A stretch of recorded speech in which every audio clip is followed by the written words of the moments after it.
Hello everyone. Today we discuss about the topic money and banking. Money and bankingல previous year question paperல என்னென்ன questions கேட்டிருக்காங்க அப்படின்னு சொல்லிட்டு இந்த கிளாஸ்ல நம்ம டிஸ்கஸ் பண்ணலாம். ஓகே.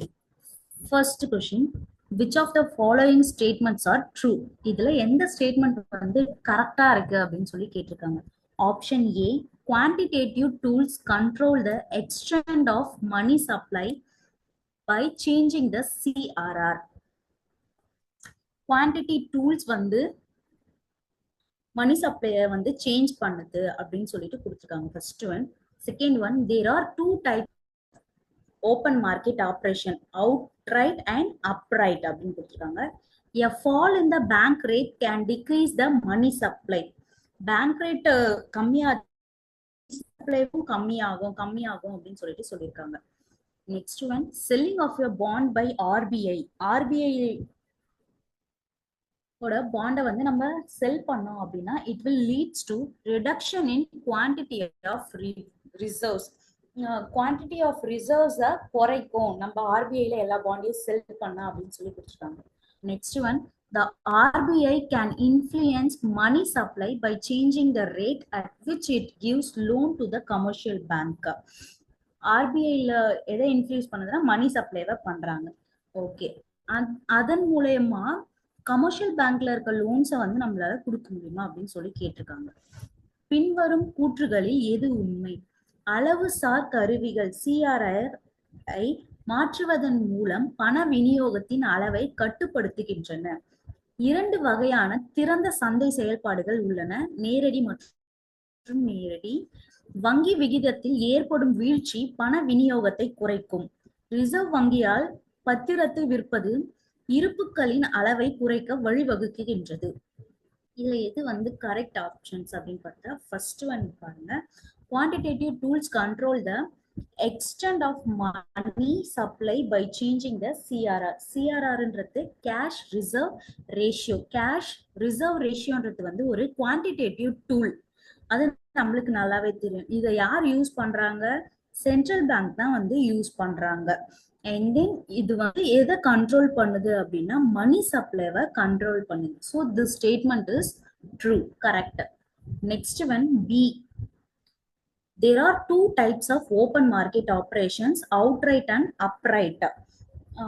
ஓப்பன் மார்க்கெட் ஆப்ரேஷன் வந்து எதை பத்தினது அப்படின்னா buying and selling the government securities. Open market ஆப்ரேஷன்ஸ்னாலே நம்ம என்ன ரெண்டு விஷயம் அப்படின்னா கவர்மெண்டோட செக்யூரிட்டிஸை வாங்கறது விற்கிறது. இதை வந்து யார் பண்ணுவாங்க அப்படின்னா சென்ட்ரல் பேங்க் மூலமா வந்து இது பண்ணுவாங்க. So this one is false. அங்க வந்து அவுட் ரைட்டும் அப்ரைட்டும் கிடையாது. Buying and selling the government securities by the central bank. So that is the correct one. So outright and upright கிடையாது. So that one is wrong. C, a fall in the bank rate can decrease the money supply. Bank rate வந்து fall ஆச்சு அப்படின்னா அப்ப money supply என்ன ஆகும் அப்படின்னா increase தான் ஆகும், டிக்ரீஸ் ஆகாது. So that one is wrong.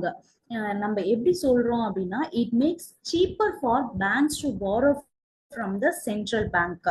அந்த டைம்ல பேங்க் ரேட் ஃபால் ஆகுற அந்த டைம்ல வந்து பேங்க் கிட்ட இருந்து நம்ம கடன் வாங்குறது வந்து ரொம்பவே சீப்பா இருக்கும். ஸோ அப்போ அந்த டைம்ல மணி சப்ளை வந்து அதிகமாக தான் இருக்குமே கண்டி கம்மியா இருக்காது. Next, option D, selling of a bond by RBI leads to reduction in quantity of reserves. RBI வந்து செல் பண்றாங்க bonds. It takes money out of the banking system.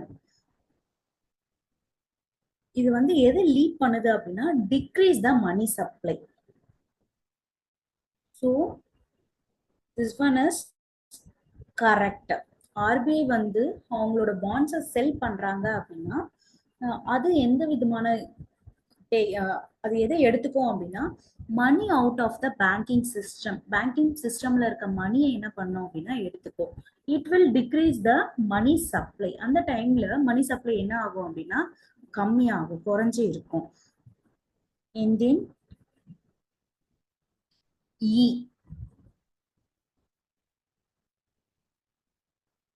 the RBI can influence money supply by changing the rate at which it gives loan to the commercial banks. RBI வந்து influence பண்றாங்க. எது RBI வந்து எதை influence பண்ணுது அப்படின்னு supplier வந்து influence பண்றாங்க. Most of all RBI வந்து பணத்தை என்ன பண்றாங்க அப்படின்னா அச்சிட்டு மக்களிடையே வந்து புழக்கத்துல சர்க்குலேஷன்ல என்ன பண்றாங்கன்னா அந்த பணத்தை விடுவாங்க. So RBI influence money supply and then lends to commercial banks. யார் மூலயமா கொடுப்பாங்க அப்படின்னா கமர்ஷியல் பேங்க்ஸ் மூலயமா தான் என்ன பண்ணுவாங்க மணியை சப்ளை பண்ணுவாங்க. It will affecting the overall money supply. அப்போ என்ன ஆகும் அப்படின்னா எதை அஃபெக்ட் பண்ணும் அப்படின்னா ஓவராலா மணி சப்ளைவை அஃபெக்ட் பண்ணும் அப்படின்னு சொல்லிட்டு சொல்றாங்க. So this one also correct. அப்போ என்ன ஆப்ஷன் கரெக்ட்? ஏ, டி, இ இது மூணும் வந்து என்னன்னா கரெக்டான options. Next question. Which of the following is not a function of the central bank? இதுல எது வந்து not a function of a central bank? Central bank கூட function கிடையாது அப்படின்னு சொல்லிட்டு பார்க்கலாம். First one, it controls the money supply in the economy through different rates.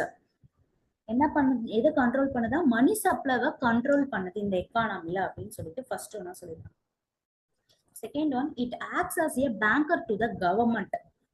கவர்மெண்ட்டுக்கு தான் பேங்கரா இருக்காங்க. இது வந்து கவர்மெண்ட்டுக்கு பேங்கரா என்ன பண்ணுது செயல்படுது அப்படின்னு சொல்லிட்டு சொல்லியிருக்காங்க. Third one, it accepts deposits and gives loans to people. இவங்க வந்து டெபாசிட் அக்செப்ட் பண்ணிக்கிறாங்க, லோன் வந்து பீப்புளுக்கு ப்ரொவைட் பண்றாங்க. யாரு அப்படின்னா மத்திய வங்கி, central bank. It issues the currency of the country. அவங்க இந்த நாட்டுக்கு கரன்சி எல்லாம் கொடுக்குறாங்க அப்படின்னு சொல்லிட்டு சொல்லியிருக்காங்க. இந்த நாளுத்துல எது ஃபங்க்ஷன் இல்லைன்னு சொல்லிதான் அவங்க கேட்டிருக்காங்க. ஸோ நம்ம டைரக்டா நார்மல் பீப்புளா நம்ம இருக்கோம் அப்படின்னா நம்ம வந்து டைரக்டா ஆர்பிஐல என்ன பண்ண முடியாது அப்படின்னா ஒரு டெபாசிட்டை போட முடியாது. பிகாஸ் நம்ம வந்து அதுல வந்து ஒரு மெம்பரா என்ன பண்ண முடியாதுன்னா இருக்க முடியாது. நம்மளும் ஒரு பேங்க்ல நம்ம கமர்ஷியல் பேங்க்ல தான் என்ன பண்ண முடியும்னா அக்கௌண்ட் வச்சுக்க முடியும். ஆர்பிஐல நம்மளால அக்கௌண்ட் வச்சுக்க முடியாது. ஸோ தேர்ட் ஒன் தான் என்னது wrong. It accepts deposit and gives loans to people. அவங்க ஆர்பிஐயே டைரக்டா வந்து பீப்புளுக்கு என்ன பண்ணல லோன் ப்ரொவைட் பண்ணல. பீப்புள் கிட்ட இருந்து டைரக்டா என்ன பண்ணிக்கல அவங்க டெபாசிட்டா அக்செப்ட் பண்ணிக்கல. So that one is a wrong. பின் வருவனவற்றில் மத்திய வங்கியின் செயல்பாடு இல்லாதது எது? இது பல்வேறு விகிதங்கள் மூலம் பொருளாதாரத்தில் பண விநியோகத்தை கட்டுப்படுத்துகிறது. இது அரசாங்கத்திற்கு ஒரு வங்கியாளராக செயல்படுகிறது. இது வைப்பு தொகையை ஏற்றுக்கொண்டு மக்களுக்கு கடன்களை வழங்குகிறது. இது நாட்டின் நாணயத்தை வெளியிடுகிறது. மத்திய அரசு தான் என்ன பண்றாங்க அப்படின்னா இது சென்ட்ரல் கவர்மெண்ட் தான் மணி சப்ளைவை கண்ட்ரோல் பண்றாங்க. எஸ், அதிகப்படுத்துறதும் இன்ஃபிளேஷன் ஆக விடாத அளவுக்கு என்ன பண்றாங்கன்னா மணி சப்ளைவை கண்ட்ரோல் பண்றது யாருன்னா சென்ட்ரல் பேங்க் ஆர்பிஐ தான். அண்ட் தென் கவர்மெண்ட்டுக்கு ஒரு பேங்கா என்ன பண்ணுதுன்னா செயல்படுது. அதுவும் கரெக்ட். ஆனா ஒரு நார்மல் பீப்புளால ஆர்டினரி பீப்புளால என்ன பண்ணிக்க முடியாதுன்னா லோனை வந்து வாங்க முடியாது ஆர்பிஐ கிட்ட இருந்து. So that one is wrong. And then central bank வந்து கரன்சி எல்லாம் என்ன பண்றாங்க நம்ம நாட்டுக்கு இஷ்யூ பண்றாங்க. அவங்க தான் எல்லா பணத்தையும் என்ன பண்றாங்க அப்படின்னா அச்சிட்டு வெளியிடுறாங்க. ஆனா ஒரே ஒண்ணு மட்டும் எது அப்படின்னா 1 ரூபி நோட்டு, 1 ரூபி காயின்ஸ், இதை மட்டும் யார் வெளியிடுறாங்க அப்படின்னா பினான்ஸ். அவங்க தான் வந்து பினான்ஸ் மினிஸ்டர் அவரோட சைன் போட்டு தான் என்ன பண்ணுவாங்க அப்படின்னா அந்த பணத்தை மட்டும் அச்சிட்டு வெளியிடுவாங்க. எது அப்படின்னா 1 ரூபாய் மட்டும். மீதி இருக்க 500, 1000, 2000 இந்த மாதிரியான நோட்டுகள்லாம் வந்து யாரோட சைன் இருக்கும் அப்படின்னா யார் அதுக்கு அப்ரூவ் பண்ணி அதை இஷ்யூ பண்ணுவாங்க அப்படின்னா ஆர்பிஐ கவர்னர். ஆர்பிஐயோட கவர்னரோட சைன் என்னவா இருக்கும் அந்த ரூபாய் நோட்ல இருக்கும். நம்ம நார்மலாவே காசை எடுத்து பார்த்தோம் அப்படின்னா அதுல ஆர்பிஐ கவர்னர் என்ன பண்ணிருப்பாருன்னா சைன் போட்டிருப்பாரு. ஆனா 1 ரூபாய் நோட்டை நீங்க எடுத்து பாத்தீங்க அப்படின்னா அதுல யாரோட சைன் இருக்கும் அப்படின்னா பினான்ஸ் மினிஸ்டரோட சைன் வந்து அங்க இருக்கும். ஸோ அப்போ கரன்சியை இஷ்யூ பண்றதும் யாரு அப்படின்னா ஆர்பிஐ தான். அப்ப இன்னும் எது மட்டும் இல்லை அப்படின்னா தேர்ட் ஆப்ஷன்ஸ் மட்டும் தான் என்னன்னா wrong. Next one, there are 4 alternative measures of money supply: M1, M2, M3 and M4. Arrange the following measures in the order of M1, M2, M3 and M4. மொத்தமா 4 alternative measures of money supply இங்க கொடுத்துருக்காங்க. அது என்ன பண்ணுங்க, arrange பண்ணுங்க அப்படின்னு சொல்லியிருக்காங்க. பண விநியோகத்திற்கான 4 மாற்று அளவீடுகள் M1, M2, M3 மற்றும் M4 உள்ளன. பின்வரும் அளவீடுகளை M1, M2, M3 மற்றும் M4 என்ற வரிசையில் வரிசைப்படுத்துங்கள். அவங்க வந்து 4 மாற்று அளவீடுகள் வந்து கொடுத்துருக்காங்கன்னா அதை நம்ம சரியான முறையில என்ன பண்ண சொல்லியிருக்காங்க, சப்ளை மணி சப்ளைய அந்த டிட்டர்மைன் பண்ற அந்த மெஷர் பண்றதுக்குரியானதை எது இதெல்லாம் நம்ம பார்த்துருக்கோம், M1, M2, M3 and M4 அப்படின்னு சொல்லிட்டு 4 என்ன பண்ணிருக்காங்க, மணி சப்ளை ஸ்பிளிட் அவுட் பண்ணிருக்காங்க. அந்த ஆர்டர்ல அரேஞ்ச் பண்ண சொல்லியிருக்காங்க. ஃபர்ஸ்ட் ஒன் M1 பிளஸ் வணிக வங்கிகளின் நிகர நேர வைப்பு தொகை பிளஸ் அஞ்சல் அலுவலக சேமிப்பு வங்கிகளில் உள்ள மொத்த வைப்பு தொகை. Option B CU plus DD. Option C M1 minus நிகர வைப்பு தொகை. ஆப்ஷன் பி M1 பிளஸ் அஞ்சல் அலுவலக சேமிப்பு வங்கிகளில் உள்ள சேமிப்பு வைப்பு தொகை. இ M1 பிளஸ் வணிக வங்கிகளின் நிகர நேர வைப்பு தொகை. இதுல எது எதெல்லாம் அப்படின்னு சொல்லி கேட்டிருக்காங்க. ஃபர்ஸ்ட் நம்ம என்ன பண்ணிக்கலாம் அப்படின்னா, மணி சப்ளைல என்னென்னலாம் இருக்குது அப்படின்னு சொல்லிட்டு அதை நம்ம எழுதிட்டோம் அப்படின்னா, அதை நம்ம ஃபர்ஸ்ட் கோ த்ரூ பண்ணிட்டோம் அப்படின்னா இதை வந்து நம்ம என்ன பண்ணலாம்னா ஈஸியா கால்குலேட் பண்ணலாம். ஃபர்ஸ்ட் M1ல என்னென்னலாம் இருக்கு அப்படின்றத பார்த்துலாம். அதுக்கப்புறம் நம்ம வந்து எல்லாத்தையும் என்ன பண்ணிக்கலாம்னா அரேஞ்ச் பண்ணிக்கலாம். இந்த M1 ஃபர்ஸ்ட் M1ல என்னென்னலாம் இருக்கு, கரன்சி, காயின்ஸ் CU, ஸோ அதை வந்து CUன்னு சொல்லிக்கலாம், பிளஸ் டிமாண்ட் டெபாசிட், இதெல்லாம் வந்து M1. M2ல என்னென்னலாம் இருக்கும் அப்படின்னா, M2ல என்னென்னலாம் இருக்கும், M1 plus saving deposits. Saving deposit எதனோட சேவிங் டெபாசிட் அப்படின்னா போஸ்ட் ஆஃபீஸோட சேவிங் டெபாசிட்ஸ். அண்ட் தென் M3ல என்னென்னலாம் இருக்கும் அப்படின்னா M2 plus time deposit of commercial banks and cooperative banks. Last one M4 is equal to M3 plus total deposit. எதனோட இதுனா post office. இப்போ இதெல்லாம் தான் M1, M2, M3 and M4. கரெக்ட்டுங்களா? S. M1ல என்னென்னலாம் இருக்கு அப்படின்னா CU, கரன்சி, காயின்ஸ், இதெல்லாம் வந்து CU அப்படின்னு சொல்லலாம், பிளஸ் டிமாண்ட் டெபாசிட். M2ல எதெல்லாம் கால்குலேட் பண்ணுவோம், M1 CUவும் DDயும் பிளஸ் சேவிங் டெபாசிட். எதனோட சேவிங் டெபாசிட்ஸ், போஸ்ட் ஆஃபீஸோட சேவிங் டெபாசிட்ஸ். அண்ட் தென் M3ல என்னென்ன வரும்னா M2 plus total deposits of commercial banks and cooperative banks. M4ல என்னென்ன வரும்னா இந்த இருக்கிற மேல இருக்க அந்த 3 பிளஸ் டோட்டல் டெபாசிட். எதனோட டோட்டல் டெபாசிட்னா போஸ்ட் ஆஃபீஸோட டோட்டல் டெபாசிட். இதெல்லாம் தான் கணக்கு பண்ணி மணி சப்ளைவை கிரியேட் பண்ணுவாங்க. ஸோ இப்போ இங்க பாருங்க, ஃபர்ஸ்ட் ஒன் என்னது, MU CU பிளஸ் DD. அப்போ ஃபர்ஸ்ட் ஒன் இதுதான் கரெக்டா, B தான் என்னது first one. And then second one M2ன்றது M1 plus saving deposit, post ஆஃபீஸோட saving deposit. M1 plus saving deposit with post office saving banks. இங்க வந்து போஸ்ட் ஆஃபீஸ் சேவிங் பேங்க்ஸ்ன்னு சொல்லி கொடுத்துருக்காங்க. So that one is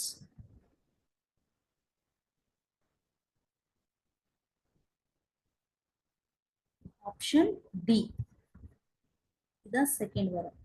M1 plus saving deposit with post office saving banks. Correct. and then M3 பாருங்க. M2 plus total deposit of commercial and cooperative banks. இங்க M2 ன்னு கொடுத்துருக்காங்க. இதுல ஆப்ஷன் இ பாருங்க. இங்க வந்து எதுலயுமே வந்து M2 வந்து கொடுக்கல. எல்லாத்துக்குமே வந்து M1 மட்டும்தான், CU plus DD மட்டும்தான் என்ன பண்ணிருக்காங்கன்னா சேர்த்திருக்காங்க. ஸோ அந்த CU plus DD and then net deposit of commercial banks. இங்க வந்து கோஆபரேட்டிவ் பேங்க்ஸ் கொடுக்கல, அதுக்கு பதிலா வெறும் கமர்ஷியல் பேங்க்ஸ் மட்டும் கொடுத்துருக்காங்க. அப்போ இதான் தேர்ட் ஒன். நெக்ஸ்ட் வேற என்ன வரும்? Fourth one M4 is equal to M3 plus total deposit of post office. Total deposit with post office savings bank. இதுல M1 plus net time deposit of commercial bank. M1 net time deposit of commercial bank. M1 plus net deposit of commercial bank plus total deposit. இங்க M3 இருக்கா, M3 plus தானே இது. இங்க M3 என்னது? M1 plus net deposit commercial bank. So இந்த fourth one வந்து A. அப்போ first B வரும், அதுக்கப்புறமேட்டு D, அதுக்கப்புறம் E, அதுக்கப்புறம் A. இதுதான் என்னன்னா கரெக்டான order. Okay,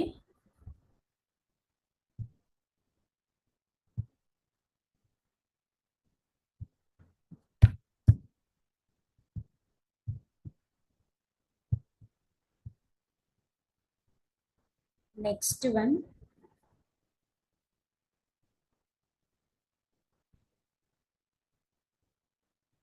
The central bank performs the following functions. The central bank performs the following functions.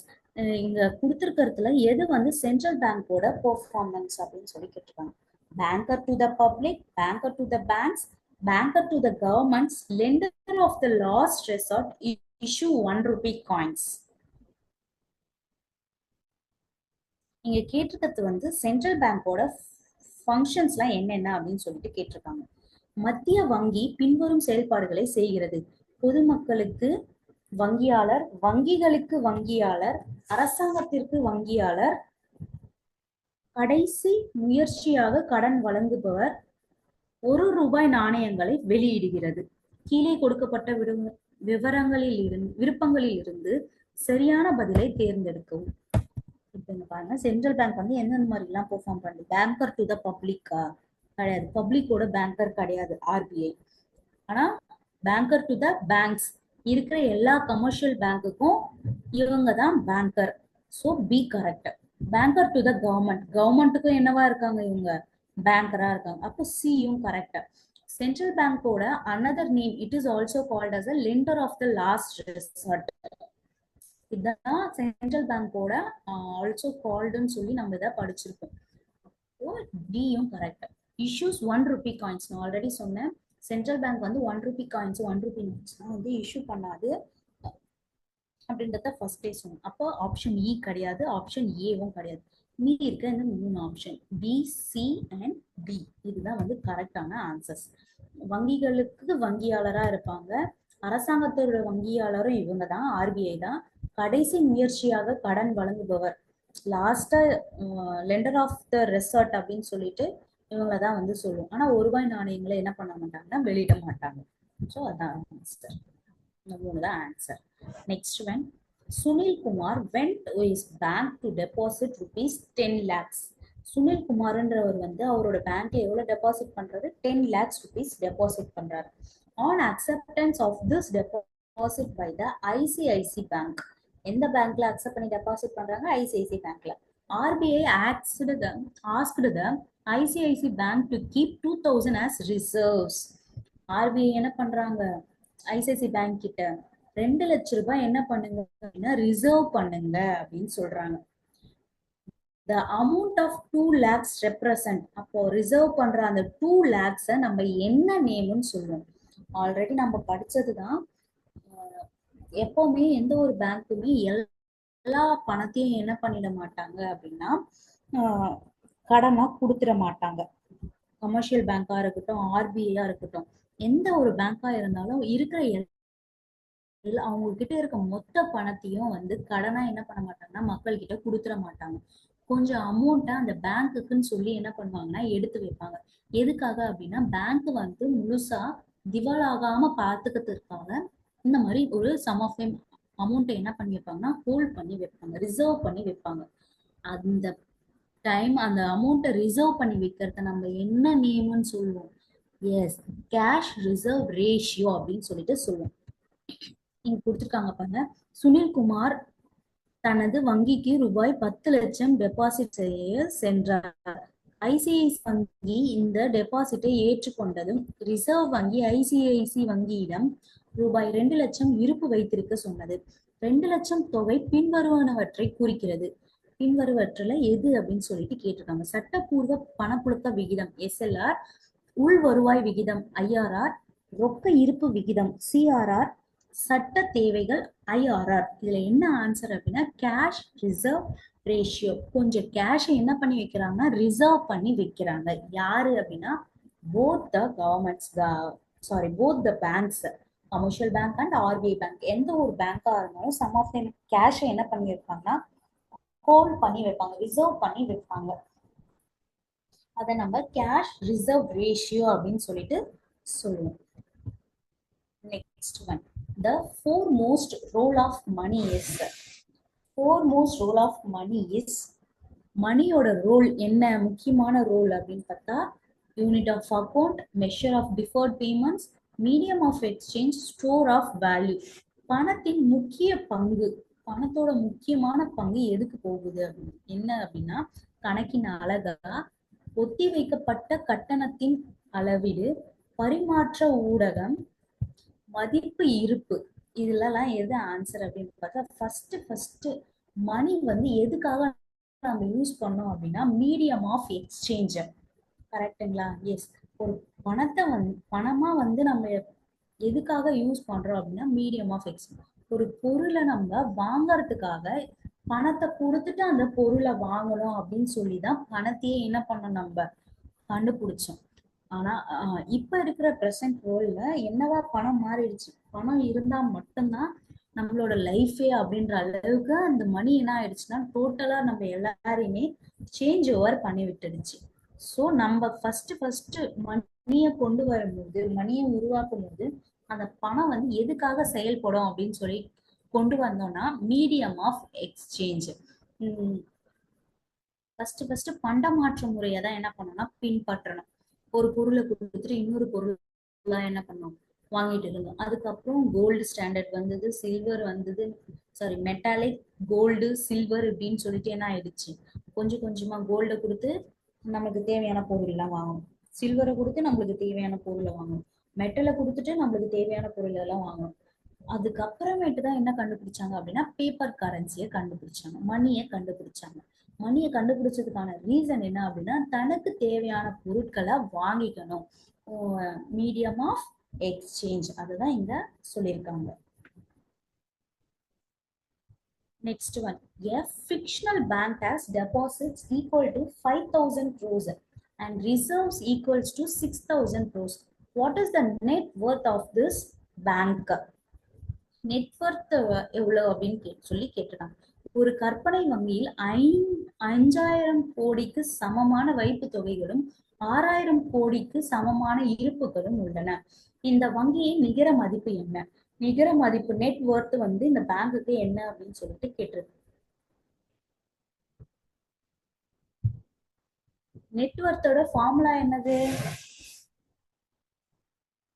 ஒன்னு liabilities minus assets, liabilities minus assets. இங்க என்னென்ன அவங்க கொடுத்துருக்காங்க அப்படின்னா அசெட் கொடுத்துருக்காங்க, அதாவது டெபாசிட் கொடுத்துருக்காங்க, ரிசர்வ்ஸ் கொடுத்துருக்காங்க. ஸோ ரிசர்வ் நெட்வொர்த்தோட ஃபார்முலா என்ன அப்படின்னா லயபிலிட்டிஸ் மைனஸ் அசெட். இப்ப இவங்க என்னென்ன கொடுத்துருக்காங்க அப்படின்னா bank deposit and then reserves.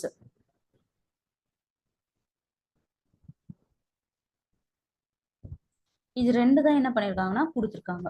இப்போ டெபாசிட்க்கு எவ்வளவு அமௌண்ட் கொடுத்துருக்காங்க? 5,000, ரிசர்வ்ஸ்க்கு 6000 கொடுத்துருக்காங்க. ஸோ இந்த நெட்வொர்த்தோட ஃபார்முலா வந்து என்னவா இருக்குன்னா reserves minus deposit.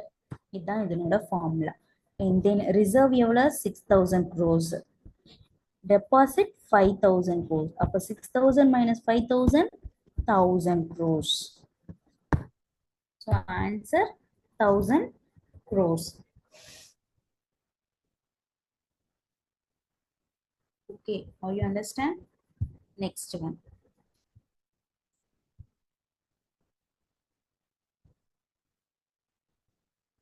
Percentage of deposit which commercial bank must keep as cash reserves with central bank is. இப்போ percentage of deposit, ஒரு deposit என்ன பண்றாங்க, percentage of deposit கமர்ஷியல் பேங்க்ல cash reserves with central bank. வணிக வங்கி மத்திய வங்கியில் ரொக்க இருப்பு வைத்திருக்க வேண்டிய வைப்பு தொகையின் சதவீதம். கமர்ஷியல் பேங்க் வந்து ஆர்பிஐ கிட்ட ஒரு ரொக்க இருப்புனா என்னது, கேஷ் ரிசர்வ், ஒரு கேஷ் என்ன பண்ணி வச்சிருக்காங்க, எடுத்து வச்சிருக்காங்க. அப்போ அந்த ரேஷியோவை நம்ம என்னன்னு சொல்லுவோம் அப்படின்னு சொல்லி கேட்டிருக்காங்க. என்னன்னு சொல்லுவோம், ரெப்போ ரேட்டா, கேஷ் ரிசர்வ் ரேஷியோவா, பேங்க் ரேட்டா, ஸ்டாச்சுட்டரி லிக்விடிட்டி ரேட்டா? Yes, CRR, cash reserve ratio. ஒரு அமௌண்ட்டை கேஷ் ரிசர்வ் பண்ணி வைக்க சொல்லுது அப்படின்னா, கவர்மெண்ட்டோ சென்ட்ரல் பேங்கோ இல்ல கமர்ஷியல் பேங்கோ ஒரு கேஷ் ரிசர்வ் பண்ணி வைக்கிறாங்கன்னா அந்த ரேஷியோ என்னன்னு சொல்லலாம், நம்ம கேஷ் ரிசர்வ் ரேஷியோ அப்படின்னு சொல்லிட்டு சொல்லுவோம். இந்த ரெப்போ ரேட்டு இதெல்லாம் என்னது, ரெப்போ ரேட்லாம் வந்து என்னது அப்படின்னு பார்த்தா, இப்போ பேங்க்கு என்ன பேங்க்னா RBI bank, reserve bank of India. Reserve bank of India கிட்ட இருந்து கடன் வாங்கணும் அப்படின்னா அப்ப அந்த கடனை நம்ம என்ன பண்ணுவோம், திரும்பவும் செலுத்துவோம். எஸ், கரெக்டுங்களா, திரும்ப செலுத்துவோம். திரும்ப செலுத்தும் போது நம்ம என்ன போட்டு செலுத்துறோம் அப்படின்னா இன்ட்ரெஸ்டோட சேர்த்து பே பண்ணும். நம்ம கொடுக்குறவங்க பத்தியா இன்ட்ரெஸ்ட், அந்த இன்ட்ரெஸ்ட் தான் ரெப்போ ரேட். ரிவர்ஸ் ரெப்போ ரேட்னா என்ன அப்படின்னா, கமர்ஷியல் பேங்க் வந்து அக்கௌண்ட் வச்சிருக்காங்க, மந்த்லி அவங்க போட்டு வைக்கிற டெபாசிட்டுக்கெல்லாம் அந்த பேங்க், ரிசர்வ் பேங்க் கொடுக்குற இன்ட்ரெஸ்ட் தான் ரிவர்ஸ் ரெப்போ ரேட். இது தெரியும் தானே? எஸ். அண்ட் தென் பேங்க் ரேட்னா என்ன அப்படின்னா, கமர்ஷியல் பேங்க்கிட நார்மலா நம்ம வாங்குற இன்ட்ரெஸ்ட் ரேட் தான் இங்க வந்து பேங்க் ரேட் சொல்லிட்டு சொல்லுவோம். ஸ்டாட்யூட்டரி லிக்விடிட்டி ரேட் அப்படின்றது வந்து நம்ம எவ்வளவு வந்து வச்சிருக்கோம், கேஷா வந்து எவ்வளவு வச்சிருக்கோம், கோல்டா வந்து எவ்வளவு வச்சிருக்கோம் அப்படின்னு சொல்றது தான் வந்து ஸ்டாட்யூட்டரி லிக்விடிட்டி ரேட்டா. ஸோ இங்க என்ன answer, cash reserve ratio. Some of time அமௌண்ட்டை, பர்சன்டேஜ் ஆஃப் டெபாசிட்டை நம்ம ரிசர்வ் பண்ணி வச்சோம், அந்த கேஷை ரிசர்வ் பண்ணி வைக்கிறாங்க கமர்ஷியல் பேங்க்கோ இல்லை சென்ட்ரல் பேங்க்கோ ரிசர்வ் பண்ணி வைக்கிறாங்கன்னா அது என்னது, cash reserve ratio. 10th one, which among the following is not money? இப்போ இங்க கொடுத்துருக்கத்துல எது வந்து பணம் கிடையாது அப்படின்னு சொல்லி கேட்டிருக்காங்க. எது பணம் கிடையாது, இ வேலட், எலக்ட்ரானிக் வேலட், அதுல பணம் இருக்கும். செக்ஸும் என்னது, பணம் தான். டெபிட் கார்ட்லயும் பணம் இருக்கும். கேஷ் மெமோல தான் என்ன இருக்காது, பணம் இருக்காது. பின்வருவனவற்றில் எது பணம் அல்ல, மின் பணப்பை, காசோலைகள், பற்று அட்டை, பணக்குறிப்பு. இந்த மூணுத்துலயுமே இருக்கும். எதுல மட்டும் இருக்காதுன்னா பணக்குறிப்பு. கேஷ் மெமோல தான் என்ன இருக்காது, கேஷ் இருக்காது. ஏன்னா கேஷ் மெமோன்றது வந்து என்ன அப்படின்னா ஒரு டாக்குமெண்ட். அதை வந்து ஒரு டாக்குமெண்ட்டை இஷ்யூ பண்றோம் யார்கிட்டனா பையர் அண்ட் செல்லர் கிட்ட இஷ்யூ பண்றோம். எதுக்காக அப்படின்னா ஒரு ரிசிப்ட், அது ஒரு ரிசிப்டை தான் வந்து இங்க என்னன்னு சொல்றோம்னா கேஷ் மெமோன்னு வந்து நம்ம சொல்லுவோம். Receipt of cash payment. So அதுதான் என்ன கிடையாதுன்னா பணம் கிடையாது. Which among the following institution is responsible transaction for governing the cashless transaction? இங்க கொடுத்திருக்கிறதுல எது வந்து டிரான்சாக்ஷன்ல கேஷ்லெஸ் டிரான்சாக்ஷன் அப்படின்னு கேட்டாங்க. Central bank RBI, commercial bank SBI, regional rural banks RRB, foreign bank, இதுல எது அப்படின்னு கேட்டிருக்காங்க. பின்வரும் நிறுவனங்களில் எது பணமில்லா பரிவர்த்தனைகளை நிர்வகிக்கும் பொறுப்பான பரிவர்த்தனைகள் ஆகும்? மத்திய வங்கி, வணிக வங்கி, பிராந்திய கிராமப்புற வங்கிகள், வெளிநாட்டு வங்கி. இதுல எது ஆன்சர்னா சென்ட்ரல் பேங்க், ஆர்பிஐ தான். எதனால அப்படின்னா சென்ட்ரல் பேங்க்ல தான் என்ன டிரான்சாக்ஷன்னா கேஷ்லெஸ் டிரான்சாக்ஷன். அதுக்கு பதிலா அவங்க எதை ப்ரொமோட் பண்றாங்கன்னா டிஜிட்டல் பேமெண்ட்ஸ் என்ன பண்றாங்க, ப்ரொமோட் பண்றாங்க. 12th one, policy tools to control money supply in economy by the Reserve Bank of India.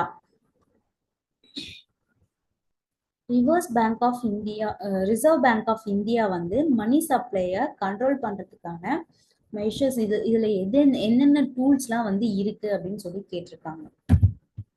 இந்திய ரிசர்வ் வங்கியால் பொருளாதாரத்தில் பண விநியோகத்தை கட்டுப்படுத்துவதற்கான கொள்கை கருவிகள். Repo rate, assets, open market operation, bank rate. இதுல எது ஓபன் மார்க்கெட் ஆபரேஷன்ஸ்? ரெப்போ ரேட்ன்றது வந்து என்னன்னு சொல்லிட்டு சொல்லியாச்சு. அசட்ன்றது அவங்களோட சொத்து. Open market operation, bank rate. இதுல எது வந்து ரிலேட் ஆகுது, கண்ட்ரோல் மணி சப்ளைல வருது? ரெப்போ ரேட் வரும், ஓபன் மார்க்கெட் ஆபரேஷன்ஸ் வரும், பேங்க் ரேட் வரும். இப்ப ரெப்போ ரேட் வந்து எதை ரிலேட் பண்ணியிருக்கு அப்படின்னா கண்ட்ரோல் மணி சப்ளையை ரிலேட் பண்ணிருக்கு. அசட்னா சொத்து, சொத்து மட்டும்தான் எதை ரிலேட் பண்ணியில்ல, மணி சப்ளையை ரிலேட் பண்ணி இல்லை.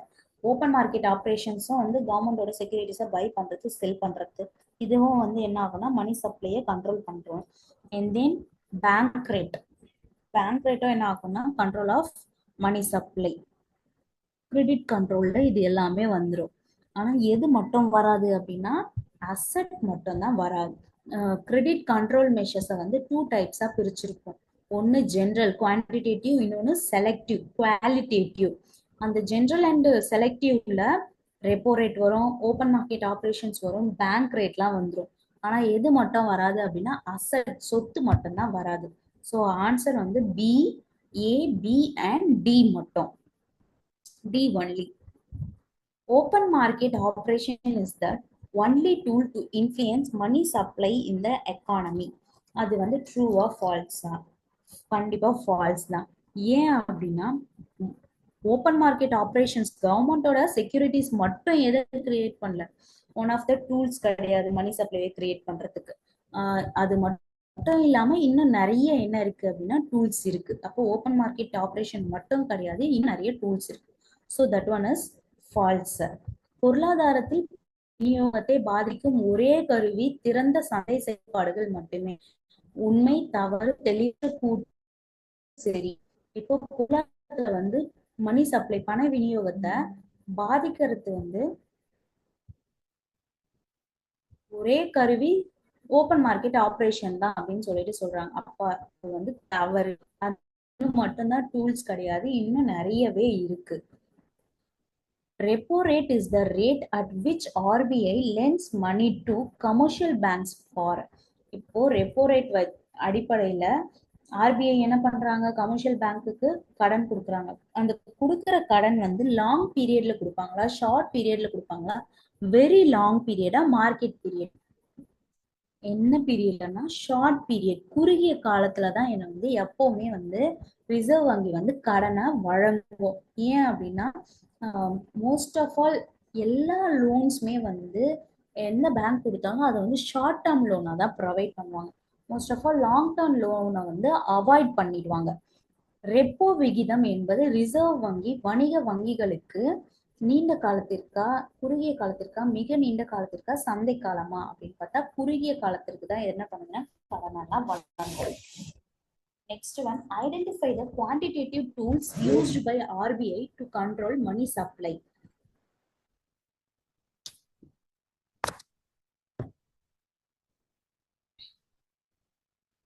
Quantitative tools நான் ஆல்ரெடி சொன்னேன். கிரெடிட் கண்ட்ரோல 2 டைப்ஸா பிரிச்சிருக்காங்க. ஒன்னு செலக்டிவ், இன்னொன்னு and then இன்னொன்னு என்னது செலக்டிவ் அண்ட் ஜென்ரல். ஜென்ரல்னா குவான்டிடேட்டிவ், செலக்டிவ்னா குவாலிட்டேட்டிவ். இங்க கேட்டிருக்கிறது குவான்டிடேட்டிவ் டூல்ஸ் தான் கேட்டிருக்காங்க. குவான்டிடேட்டிவ் டூல்ஸ்ல என்னென்னலாம் வரும் நம்ம பார்த்தோம். Bank rate, open market operations, variable cash reserve ratio. அந்த வேரியபிள் கேஷ் ரிசர்வ் ரேஷியோல எஸ்எல்ஆர் பிளஸ் சிஆர்ஆர் இதெல்லாம் தான் இருக்கும். இப்போ quantitative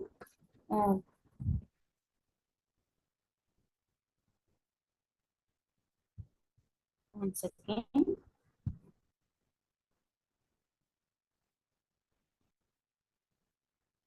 Credit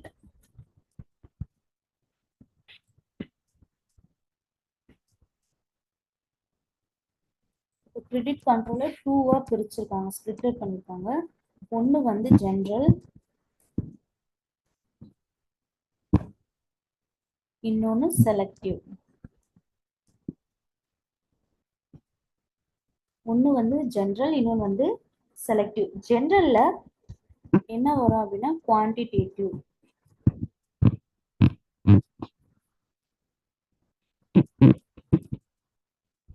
செலக்டிவ்ல qualitative.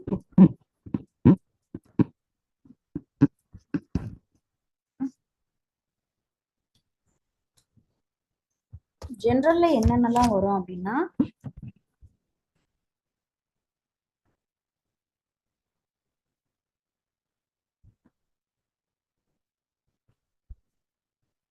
Bank rate, then open market operation, variable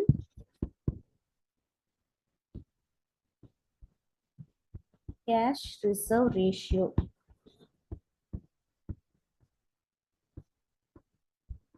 Cash reserve ratio ல CRR plus SLR இது ரெண்டுமே include ஆகும்.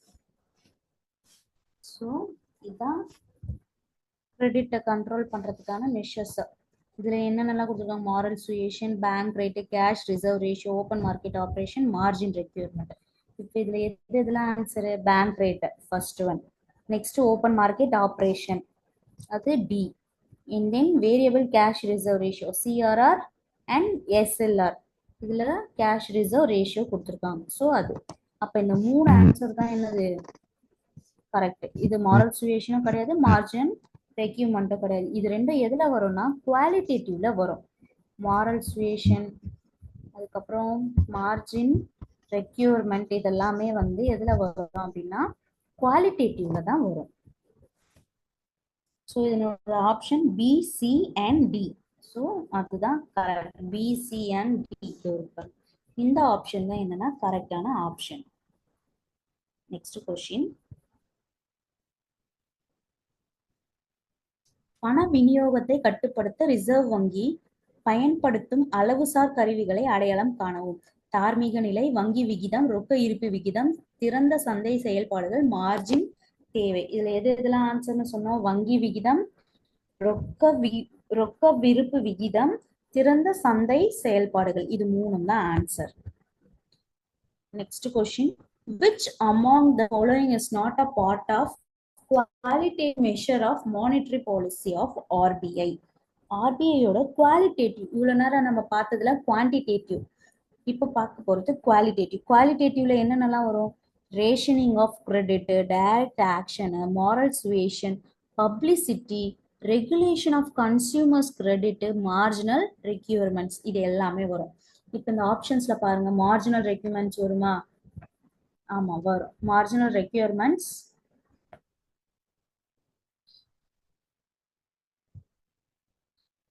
மார்ஜினல் ரெக்யூர்மெண்ட்ஸ் வரும். and then மாரல் சுயேஷனும் குவாலிட்டேட்டிவ்ல தான் வரும். ரிசர்வ் ரெப்போ ரேட் வராது. செலக்டிவ்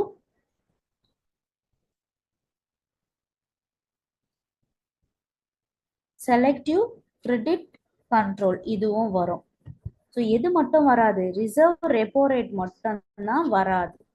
இவங்க என்ன கேட்டிருக்காங்க. நாட் எ பார்ட் தான் கேட்டிருக்காங்க. நாட் அ பார்ட்னா அப்போ ரிசர்வ் ரெப்போ ரேட் அது மட்டும் தான் என்ன பண்ணாதுன்னா குவாலிட்டேட்டிவ் மெஷர்ஸ்ல வராது. பின் வருவனவற்றில் எது ரிசர்வ் வங்கியின் பணவியல் கொள்கையின் தரமான அளவீட்டின் ஒரு பகுதி இல்லை அப்படின்னு சொல்லி கேட்டிருக்காங்க. எது இல்ல அப்படின்னா ரிசர்வ் ரெப்போ ரேட் தான் கிடையாதுன்னு அர்த்தம்.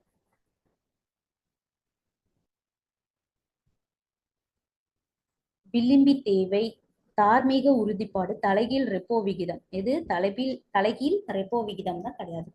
தேர்ந்தெடுக்கப்பட்ட கடன் கட்டுப்பாடு. Next question. If the reserve ratio is 10% and the initial deposit with commercial banks are 450 crores, the total money creation by the banking system will be 4,000 crores, 5,000 crores, 3,500 crores, 4,500 crores. இருப்பு விகிதம் 10% வணிக வங்கியில் ஆரம்ப வைப்பு தொகை 450 கோடியாகவும் இருந்தால் வங்கி அமைப்பின் மொத்த பண உருவாக்கம் 4000 கோடியா, 5000 கோடியா, 3500 கோடியா, 4500 கோடியான்னு சொல்லி கேட்டிருக்காங்க. இதை வந்து நம்ம எப்படி ஃபைண்ட் அவுட் பண்ணுவோம் டோட்டல் மணி கிரியேஷன் அப்படின்னு பார்ப்போம். அதனுடைய ஃபார்முலா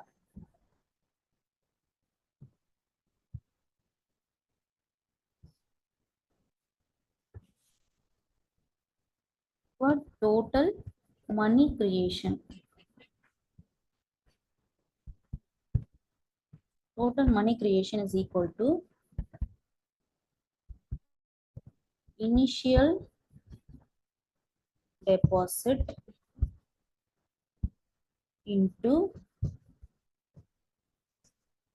money multiplier. இதுதான் இதனோட ஃபார்முலா. இனிஷியல் டெபாசிட் எவ்வளோ? 450 into money multiplier 10%. So இது ரெண்டுத்தையும் மல்டிப்ளை பண்ணா 4,500 crores.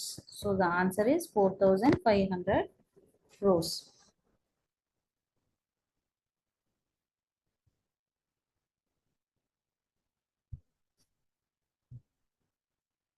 Next one, there are 4 alternative measures of money supply. Already என்ன பார்த்தோம்? மணி சப்ளைல M1 M2 லாம் பார்த்தோம். கரெக்ட்டுங்களா? எஸ். இப்போ M1ம் M2வும் என்ன மணி அப்படின்னு சொல்லி கேட்டிருக்காங்க. நேரோவா, ப்ராடா, ஃபீட்டா, ஹையா?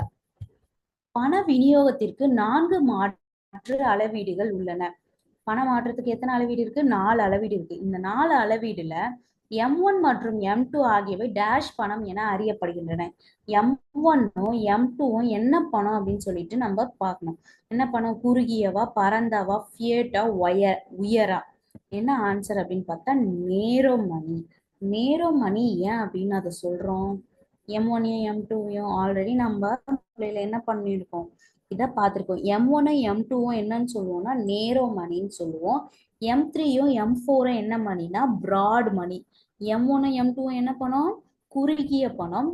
M3யும் M4யும் பரந்த பணம் அப்படின்னு சொல்லிட்டு சொல்லுவோம். ஸோ த ஆன்சர் இஸ் நேரோ மணி. இங்க கேட்டிருக்கிறது M1ம் M2ம் அது நேரோ மணி. M3 M4ன்னு கேட்டாங்கன்னா அது பிராட் மணின்னு எழுதணும். அடுத்த question, which of the following is not a function of RBI? இதுல கொடுத்துருக்கிறதுல எது ஆர்பிஐயோட ஃபங்க்ஷன்ஸ் இல்லை அப்படின்னு சொல்லி கேட்டிருக்காங்க.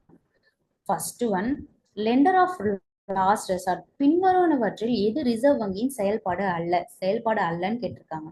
லெண்டர் ஆஃப் லாஸ்ட் ரெசார்ட் இது சென்ட்ரல் பேங்க், அது ஆர்பிஐயோட இன்னொரு name, central lender of last resort. அப்ப இது correct. Accepting deposits from general public கிட்ட இருந்த எல்லாத்தையும் அக்செப்ட் பண்றாங்க, டெபாசிட்லாம் கிடையாது. அப்ப அது என்னது? தப்பு. இதுதான் தப்பான ஆன்சர் அப்படின்னு சொல்லி பியை சூஸ் பண்றோம். Next, open market operation. RBI என்ன பண்றாங்க? கவர்மெண்டோட செக்யூரிட்டிஸ்லாம் பையிங் அண்ட் செல்லிங். ஸோ இதுவும் கரெக்ட். மாரல் சுயேஷன். ஆர்பிஐல சென்ட்ரல் பேங்க்ல மாரல் சுயேஷனும் இருக்கு. எதுல அப்படின்னா குவாலிட்டேட்டிவ் கிரெடிட் கண்ட்ரோல் மெஷர்ஸ்ல இது இருக்கு மாரல் சுயேஷன். எது மட்டும் கிடையாதுன்னா accepting deposits from general public மட்டும் கிடையாது. எது? பொதுமக்களிடம் இருந்து வைப்பு தொகையை ஏற்றுக்கொள்வது. கவர்மெண்ட் வந்து கமர்ஷியல் பேங்க் கிட்ட இருந்து தான் என்ன பண்ணுவாங்கன்னா டெபாசிட்லாம் வந்து அக்செப்ட் பண்ணுவாங்க. டைரக்டா பீப்புள் கிட்ட இருந்து என்ன பண்ண மாட்டாங்க? ஆர்பிஐ டெபாசிட்டை அக்செப்ட் பண்ண மாட்டாங்க. அடுத்த question, identify the function of money from points given below. Choose the correct option. Medium of understanding, medium of health, medium of exchange, medium of printing. கீழே கொடுக்கப்பட்டுள்ள புள்ளிகளிலிருந்து பணத்தின் செயல்பாட்டை அடையாளம் காணவும். இங்க கீழே கொடுத்திருக்க இந்த இதுல இருந்து எது வந்து பணத்தோட அடையாளம் அப்படின்னா மீடியம் ஆஃப் எக்ஸ்சேஞ்ச். புரிந்து கொள்ளும் ஊடகம், ஆரோக்கிய ஊடகம், பரிமாற்ற ஊடகம், அச்சிடும் ஊடகம். பரிமாற்ற ஊடகம் தான் சரியான பதில். The percentage of deposit which a commercial bank must keep as cash reserves as decided by the central bank is called. ஒரு some percentage of deposit நம்ம ஆல்ரெடி பார்த்த கொஸ்டினே வந்து மறுபடியும் இங்க கொடுத்துருக்காங்க. சம் பர்சன்டேஜ் ஆஃப் டெபாசிட் பண்ணியிருக்கிறது கமர்ஷியல் பேங்க்லயும் அது இல்லைன்னா அப்படின்னா கேஷை வந்து ரிசர்வ் பண்ணி வச்சிங்க அப்படின்னு சொல்லிட்டு யார் சொல்றாங்க? சென்ட்ரல் பேங்க் வந்து சொல்றாங்க. அது என்னன்னு சொல்லுவோம் நம்ம? கேஷ் ரிசர்வ் ரேஷியோ, ரொக்க இருப்பு விகிதம். மத்திய வங்கியால் தீர்மானிக்கப்படும்படி ஒரு வணிக வங்கி ரொக்க இருப்புகளாக வைத்திருக்க வேண்டிய வைப்பு தொகையின் சதவீதம் பின்வருமாறு அழைக்கப்படுகிறது. சென்ட்ரல் பேங்க் என்ன பண்றாங்க? கமர்ஷியல் பேங்க் கிட்ட சம் ஆஃப் டைம் அமௌண்ட்டை ஹோல்ட் பண்ணி வைங்க, ரிசர்வ் பண்ணி வைங்க அப்படின்னு சொல்லிட்டு சொல்றாங்க. அப்படி ரிசர்வ் பண்ணி வைக்கிற அந்த அமௌண்ட்டோட நேம் என்ன? ஆல்ரெடி நம்ம பார்த்ததுதான், cash reserve ratio. The RBI can influence money supply by changing the rate at which it gives loan to the commercial bank. This rate is called dash in India. இந்தியாவில் இந்த ரேட்டுக்கு தமிழ்ல பார்த்தோம்னா, வணிக வங்கிகளுக்கு கடன் வழங்கும் விகிதத்தை மாற்றுவதன் மூலம் ரிசர்வ் வங்கி பண விநியோகத்தை பாதிக்க முடியும். இந்த விகிதம் இந்தியாவில் டேஷ் என்று அழைக்கப்படுகிறது. ரெப்போ விகிதம், தலைகீழ் ரெப்போ விகிதம், வங்கி விகிதம், நிலையான விகிதம். ஆல்ரெடி ரெப்போ ரேட்னா என்னன்னு சொன்னேன். கமர்ஷியல் பேங்க் வந்து லோன் வாங்குறாங்க ஆர்பிஐ கிட்ட இருந்து அப்படின்னா, அவங்க கமர்ஷியல் பேங்க் என்ன பண்ணுவாங்க? அந்த லோன் அமௌண்ட்டை திரும்ப ரீபே பண்ணுவாங்க. ரீபே பண்ணும் போது பிளஸ் எதோட சேர்த்து ரீபே பண்ணுவாங்கன்னா ரேட் ஆஃப் இன்ட்ரெஸ்ட்டும் சேர்த்து போடுவாங்க. அந்த ரேட் ஆஃப் இன்ட்ரெஸ்ட்டை தான் நம்ம என்னன்னு சொல்லுவோம்? ரெப்போ ரேட்டுன்னு சொல்லுவோம். கமர்ஷியல் பேங்க் போட்டு வச்சிருக்க அந்த டெபாசிட்டுக்கு RBI some rate of interest கொடுக்குது இல்ல, அதை வந்து ரிசர்வ் ரெப்போ ரேட்டுன்னு சொல்லுவோம். பேங்க் ரேட்டுன்றது தான் என்னது? இங்க கமர்ஷியல் பேங்கோட லோனுக்கு, கமர்ஷியல் பேங்க் கிட்ட இருந்து லோனுக்காக இருக்கிறது, gives a loan to the commercial bank. மணி சப்ளைக்காக என்ன பண்றாங்க? கமர்ஷியல் பேங்க் கிட்ட லோனு கொடுக்குறாங்க. அந்த லோனை தான் என்ன லோன், என்ன ரேட்டுன்னு சொல்லுவோம்? பேங்க் ரேட்டு அப்படின்னு சொல்லிட்டு நம்ம சொல்லுவோம். Next question. This bank does not accept deposits from the public and does not lend to general public. இந்த வங்கி பொதுமக்களிடமிருந்து வைப்பு தொகையை ஏற்றுக்கொள்வதில்லை மற்றும் பொதுமக்களுக்கு கடன் வழங்குவதில்லை. ஏதோ சம் ஆஃப் தி பேங்க், என்ன பேங்க்னு அவங்க சொல்லல. ஒரு வங்கி பொதுமக்களிடமிருந்து வைப்பு தொகையை ஏற்றுக்கொள்வதில்லை. பீப்புள் கிட்ட இருந்து என்ன பண்றாங்க? டெபாசிட்டை அக்செப்ட் பண்ணிக்கல மற்றும் பொதுமக்களுக்கு கடன் வழங்குவதில்லை. அதுக்கப்புறம் இல்லாம பீப்புளுக்கும் என்ன பண்ண மாட்டாங்க? டைரக்டா கடன் கொடுக்க மாட்டாங்க. அத வந்து என்ன சொல்லுவாங்க? எந்த பேங்க் அப்படின்னா ரிசர்வ் பேங்க் ஆஃப் இந்தியா.